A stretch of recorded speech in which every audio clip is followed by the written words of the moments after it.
And welcome back to SA Sports Show. I'm Greg Anderson and Barry Curtin. Look, we're loving it at the moment. We're speaking with Dave Arnfield, who's the runner and a great mentor for many players since 1982. Right through the early days of the power. You spoke briefly about success. You were part of a lot of grand finals. You got the team to the grand finals and premierships. You must have some great stories. Again.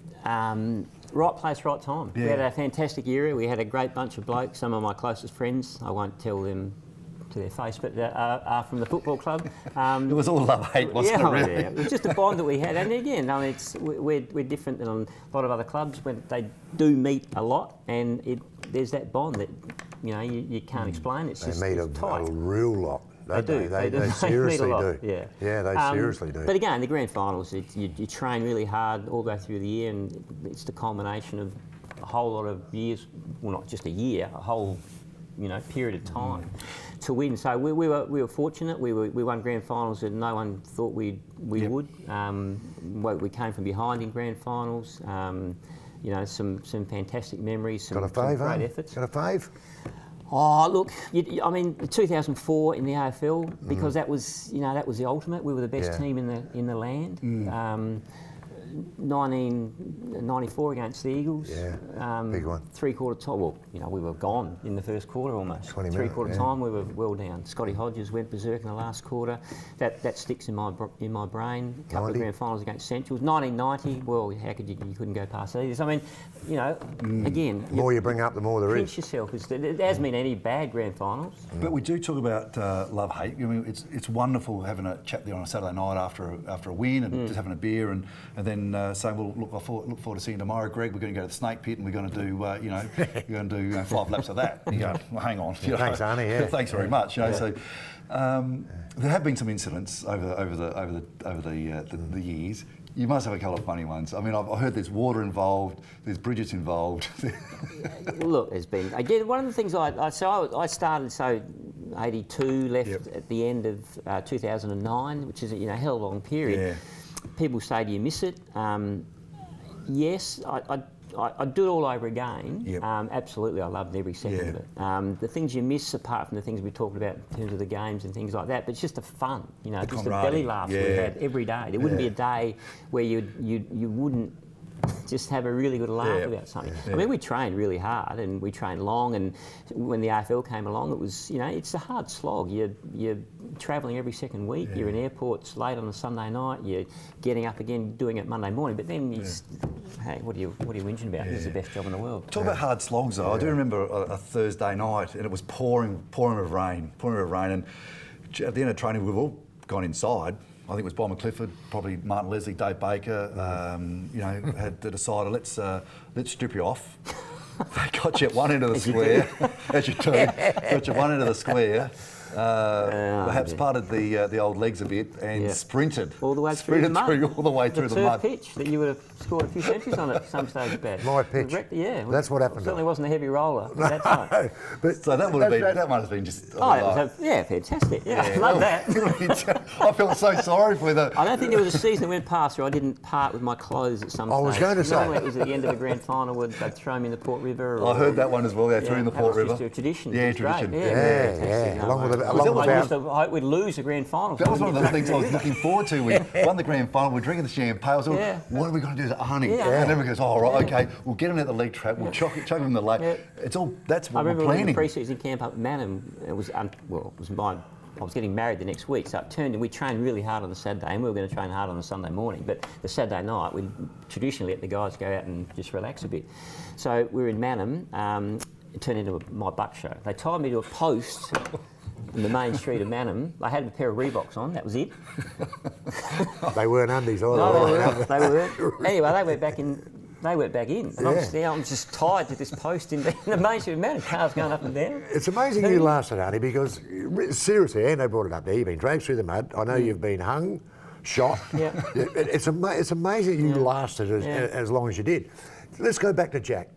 Because one of the things you said to me, and I know that this is a fact anyway, was that whatever Jack said, you had to say. Basically, whatever Jack said, that message had to go exactly that way when you got to the player. Yeah. That would have been extremely awkward early on. It at was times. a real was a scathing message to a player. I can't even remember which player it was now. But anyway, it was really, you just put yourself in front of 50,000 people. How do you feel? So I had to go out and give it to him hard, and I couldn't. You know, like just go a bit harder next time. You know. Anyway, Jack, eagle-eyed, looking straight. He knew, like, because you can if he gives a hard message. Yeah. And the player doesn't react in some way, he knows, sitting in the grandstand, that I've softened it. Yeah. So I was only just started running for him, really. I came back, sat down the phone, and he gave me the biggest break I've ever had. Yeah. Don't you ever, you want to keep running? Yep. Don't you ever change that message. So that's on the boundary line. You've grabbed the phone, thinking maybe I'll get another message to run out, and he's just given it to you. He just gave it to me. So I just learned. And again, some of the messages were, as a coach, it's just a frustration. Player does something wrong or makes a mistake, it's a crucial moment, coach will explode, it gives it to the player. You can't soften it, it's got to come down. Jack will have a laugh after it. The players know most of the time. I remember Dwayne Russell got reported at Albert Marble. He punched, I think it was Kim Klomp, North Adelaide. Anyway, half time I've gone out to him, the siren had gone, we were walking off the ground. I just said, don't worry about it, mate. And he's just got bang, give me the biggest punch in the chest of all time. Knocked me on the ground. I got up. What? I just said, don't worry about it. He just reminded me of it. So anyway, they knew that if it was a bait that, they got. You got to get it. Got to get it. So it was all good fun in the end. There's a couple of awkward messages as well that Jack would have handed to you.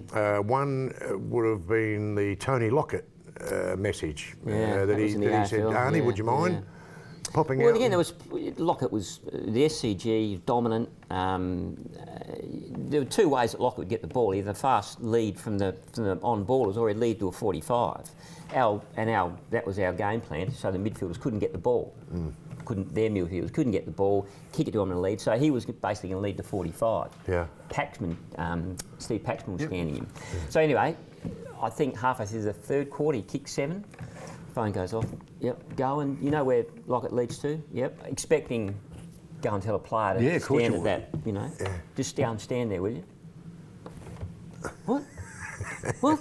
Just go and stand where? Were you deaf? Go and stand where he leads to. So this could be the end of me. So out I go. The ball's in our forward line, down the other end of the SCG. I go out and stand about 45 metres. Lockett's in the goal square, right in the lead. The ball's up this end of the ground. I'm nowhere near any player. I'm just standing there. Yeah. How long is this going to last for? Anyway, I heard his voice. And I knew there was only Paco and Lockett behind me. Everyone else was up the ground. And I knew Paco's voice, and it wasn't his voice. Hey. And I've looked around. It's Lockett. Don't stand there, mate. And I'm a distance away from him. Yeah. I'm thinking, this is all right, he can't hit me from here, surely. I just, gave him a stare. Looking over his shoulder. He said, don't stand there, mate. And why? Gutsy, why? He goes, because you don't want to get killed and I don't want to get reported. So I wandered off the ground, sat down, phone goes off. What's going on? The umpire told me to get off, Jack. Oh, lovely. Well done. Leading teams just quickly? Yeah, leading fantastic. teams. Yeah, it's the reason I came back. I've been in Cairns for the last 9 years, living the life up there. Leading teams are a fantastic organisation. We work in the dynamics of teams. We look at the culture, the behaviour. Ask teams what's their purpose, how they want to be seen, any behaviours that are stopping them being the team they want to be, basically. We look at the relationships, building strong relationships with teams, build on trust, care, respect. Yep. So if we can get how a team wants to be seen and any behaviours that are stopping us being the team we want to be, and build those strong relationships, we can have genuine conversations around behaviours that may be either stopping us or allowing us to be the team we want to be. Where are you based, Arnie? Our head office is in Melbourne, but we've got 4 facilitators here in Adelaide. There's about 15 of us working all around Australia. Doctors, lawyers, one of our colleagues works with a band, schools, anyone. Ray McLean's our founder. Started off in elite sport, but most of our work now is done in the corporate area. Any more than one's a team. So you know, we work with anyone. I and love all the those work, characters you had as well over the 20 odd years, you just would be. I think that's why I like it so much. You It's really the culture that I grew up at Port Adelaide. Yeah. You know, if you wanted to get a game, this is what you had to do. Yeah. In what we do, the culture's all around the things we do around here. Yeah. So yeah, it's great. Fantastic. Dave, thank you so Great much to for see you, coming mate. in and oh wow, reminiscing. I love it. Yeah. Absolutely brilliant. Bring back some fantastic memories, that's for sure. Yeah. Great to be here. Thanks for the opportunity. David Arnfield. We're back after the break.